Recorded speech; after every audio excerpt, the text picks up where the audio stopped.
नमस्कार, पाहूयात आजच्या काही ठळक घडामोडी। प्रियकराच्या साथीने मुलाचा खून, प्रेम संबंधात अडथळा ठरत असल्याने आईने प्रियकराच्या साथीने 6 वर्षीय मुलाचा पाण्यात बुडवून आणि डोके भिंतीवर आपटून खून केल्याची घटना कुरोळी तालुका खेड येथे घडली। त्यानंतर संबंधित महिलेने मृतदेह बीड जिल्ह्यातील धर्मापुरी या मूळ गावी नेऊन हृदयविकाराच्या झटक्याने मुलाचा मृत्यू झाल्याची बतावणी केली। मात्र नातेवाईकांना संशय आल्याने अखेर महिलेचे बिंग फुटले। या प्रकरणी पिंपरी चिंचवड पोलीस आयुक्तालय अंतर्गत असलेल्या महाळुंगे पोलीस ठाण्यात गुन्हा दाखल करण्यात आलाय। अवेश महबूब शेख वय 6 असे खून झालेल्या मुलाचं नाव आहे, तर बसरीन महबूब शेख वय 27 या मुलाच्या आईला पोलिसांनी अटक केली आहे। तिचा प्रियकर राम विनायक कजेवाड हा फरार झाला असून पोलिसांनी त्याच्या शोधासाठी पथके पाठवली आहेत।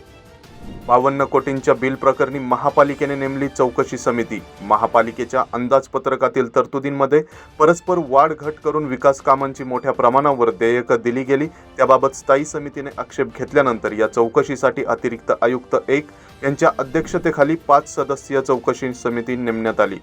त्यात अतिरिक्त आयुक्त 2, मुख्य लेखापरीक्षक, सहायुक्त आणि मुख्य अभियंता यांचा समावेश आहे। येत्या 7 दिवसात चौकशी समितीला आपला अहवाल द्यायचा आहे। अखेर भामा-आसखेड योजनेच्या जुन्या ठेकेदाराला डच्चू।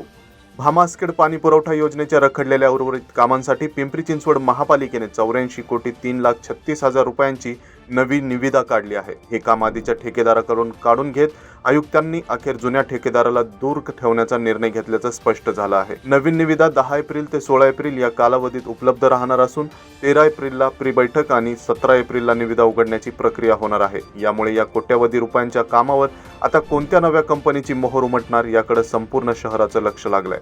महामार्गावरील रस्त्याची चाळण पहिली दुरुस्ती करा, मगच मेट्रोला 50 कोटी देण्याचा निर्णय। निगडी ते पिंपरी मेट्रो विस्तार कामामुळे महामार्गावरील रस्त्याची झालेली दुरावस्था पहिली दूर करा, मगच निधी देऊ असा स्पष्ट इशारा देत स्थायी समितीने महामेट्रोच्या 50 कोटी रुपयांच्या मंजुरीचा विषय तहकूब ठेवलाय।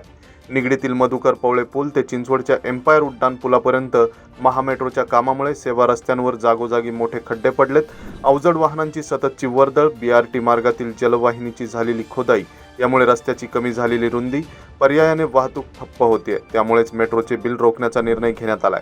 तर या होत्या आजच्या काही ठळक घडामोडी। आणखीन घडामोडी जाणून घेण्यासाठी पाहत रहा पिंपरी चिंचवड न्यूज। सोबतच आमच्या फेसबुक आणि इंस्टाग्राम चॅनलला फॉलो करायला विसरू नका, तसेच यूट्यूब चॅनलला सबस्क्राईब करायला विसरू नका।